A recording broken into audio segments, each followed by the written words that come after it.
Bismillahirrahmanirrahim. Assalamualaikum warahmatullahi wabarakatuh. Alhamdulillah, salatu wassalamu ala rasulillah wa ala alihi wa sahbihi wa mawala. Kaum muslim dan muslimat, pemirsa media dakwah Jambi yang dirahmati Allah Subhanahu wa taala. Saat ini dunia sedang dihebohkan dengan peristiwa demonstrasi massal di Amerika yang terjadi di 75 kota yang diikuti dengan tindakan anarkisme. Setelah sebelumnya di Amerika juga cukup direpotkan dengan akibat dari wabah atau pandemi COVID-19 yang memakan korban jiwa bahkan sampai ratusan ribu jumlahnya. Nah, sebagaimana kita tahu bahwa tindakan demonstrasi massal dan aksi anarkisme itu dipicu oleh matinya seorang warga kulit hitam yang bernama George Floyd pada 25 Mei 2020 di Minneapolis akibat tindakan brutal oleh oknum kepolisian yang berkulit putih ya. Nah, tindakan ini dianggap tindakan rasis yang kemudian memunculkan gelombang protes yang meluas. Nah, ini sebenarnya kejadian bukan yang pertama kali ya. Sering kejadian rasis yang dilakukan oleh warga kulit putih Amerika terhadap warga kulit hitam. Ini sebenarnya sesuatu yang sangat ironis ya, karena kita tahu bahwa Amerika adalah negara yang menyatakan dirinya sebagai kampion demokrasi ya, sebagai negara penjaga demokrasi atas negara-negara lain di seluruh dunia. Padahal demokrasi itu sendiri mengajarkan kesetaraan, mengajarkan kebebasan dan menjunjung tinggi hak-hak asasi manusia. Itu konon katanya slogan-slogan yang dijual oleh pengemban demokrasi kepada bangsa dan negara-negara yang lain. Nah, ternyata demokrasi yang mengajarkan kesetaraan, ya, menjunjung tinggi hak asasi manusia, itu ternyata hanya sebuah bualan belaka. Ya.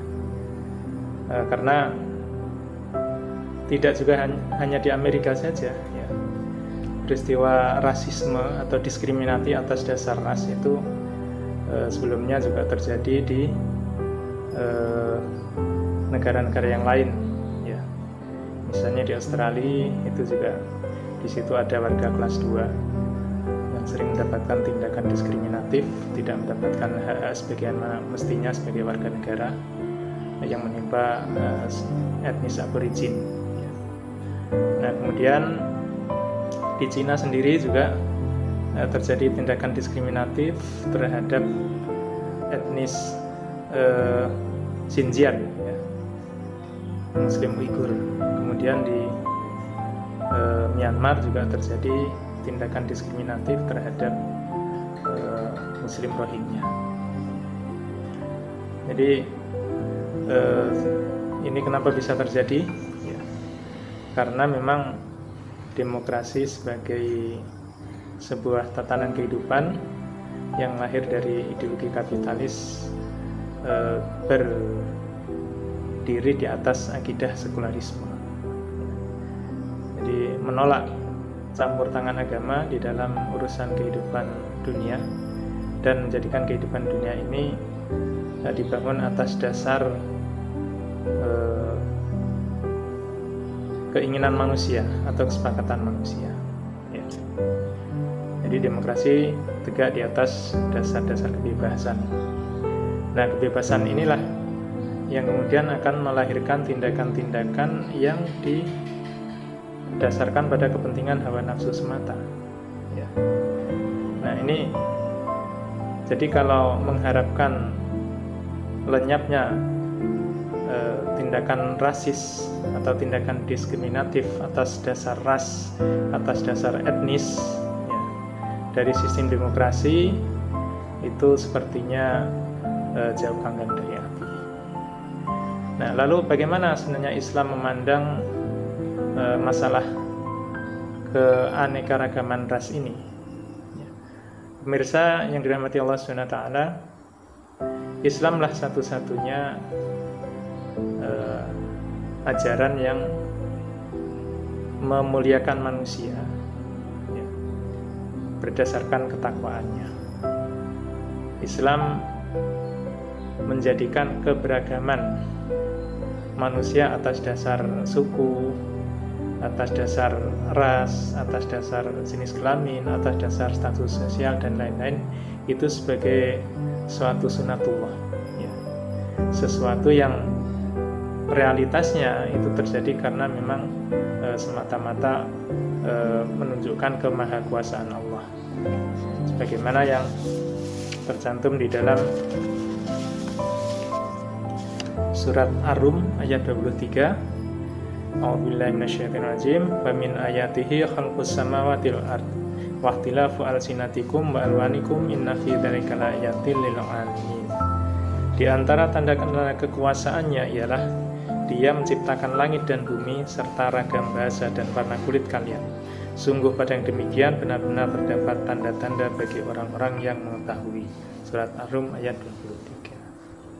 Nah, dari sini bisa kita pahami bahwa keberagaman manusia ya, atas dasar etnis, atas dasar ras, atas dasar warna kulit, atas dasar bahasa dan lain sebagainya itu merupakan sunatullah yang menunjukkan kemahabesaran dan kemahakuasaan Allah SWT. Sehingga itu tidak menjadi penghalang, tidak menjadi persoalan yang perlu dilakukan tindakan-tindakan diskriminatif ya. Karena kita sebagai makhluk ciptaannya tidak bisa memilih kita terlahir dari suku apa, dari orang tua dengan status sosial seperti apa, itu kita tidak bisa milihnya. Itu benar-benar merupakan kode Allah atas kita. Nah, lalu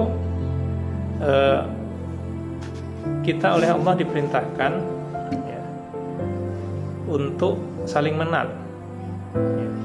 Jadi kewajiban kita untuk saling mengenal satu sama lain dari keberagaman suku dan ras tersebut, sebagaimana dijelaskan di dalam surat Hujurat ayat 13. Ya ayyuhan nas inna khalaqnakum min dzakari wa untha wa ja'alnakum syu'uban wa qabaila lita'arafu inna akramakum indallahi atqakum. Hai manusia, sungguh kami telah menciptakan kalian dari laki-laki dan perempuan, kemudian kami menjadikan kalian berbangsa-bangsa dan bersuku-suku agar kalian saling mengenal. Sungguh yang paling mulia di antara kalian adalah yang paling bertakwa. Sungguh Allah Maha mengetahui lagi Maha teliti. Nah, dalam surat ini dengan tegas dinyatakan bahwa yang paling mulia di sisi Allah itu adalah yang paling takwa. Jadi manusia mulia hanya atas dasar ketakwaan semata. Lalu di sisi lain kita diperintahkan untuk saling mengenal. Maka di sini ada sesuatu yang bisa kita pahami dari ayat ini, bahwa kita diperintahkan untuk saling mengenal satu sama lain ya, terhadap bangsa-bangsa, terhadap suku-suku, terhadap kabilah ya, terhadap umat manusia yang lain, itu dalam rangka saling mengenal. Nah, setelah mengenal, maka ada kewajiban kita untuk menyampaikan dakwah, menyampaikan Islam kepada mereka, supaya mereka mendapatkan kemuliaan ya. Jadi tidak ada cara lain bagi kita untuk menjadikan diri kita, untuk menjadikan umat manusia yang lain mulia, kecuali menjadikan takwa sebagai landasan dalam kehidupannya. Dan takwa itu ya, hanya bisa diwujudkan ketika umat manusia menerima ajaran Islam ini, menerima dakwah. Hanya dengan jalan membenarkan syariat yang didakwahkan itulah manusia kemudian bisa menjalani kehidupannya berdasarkan ketakwaan, dan dengan itu pula manusia akan mendapatkan kemuliaan. Jadi Islam sangat memuliakan manusia bukan atas dasar ras, bukan atas dasar suku, bukan atas dasar jenis kelamin, bukan atas dasar status sosial, tetapi semata-mata atas dasar ketakwaannya. Dan tidak ada cara lain untuk menjadikan umat manusia bertakwa kecuali dengan melakukan aktivitas dakwah, melakukan aktivitas amar ma'ruf nahi munkar. Nah, maka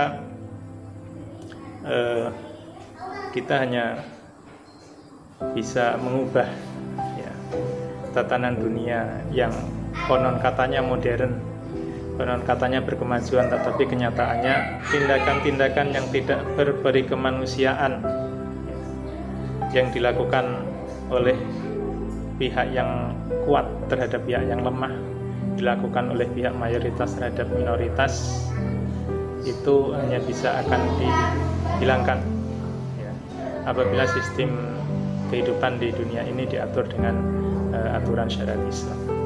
Karena Islam ajaran yang berasal dari Allah SWT, Sang Pencipta manusia, telah memberikan serangkaian aturan-aturan berupa syariat Islam yang ketika itu diterapkan akan terjamin keadilan, terjamin kesetaraan, dan akan memuliakan manusia atas dasar ketakwaannya. Demikian, Assalamualaikum warahmatullahi wabarakatuh.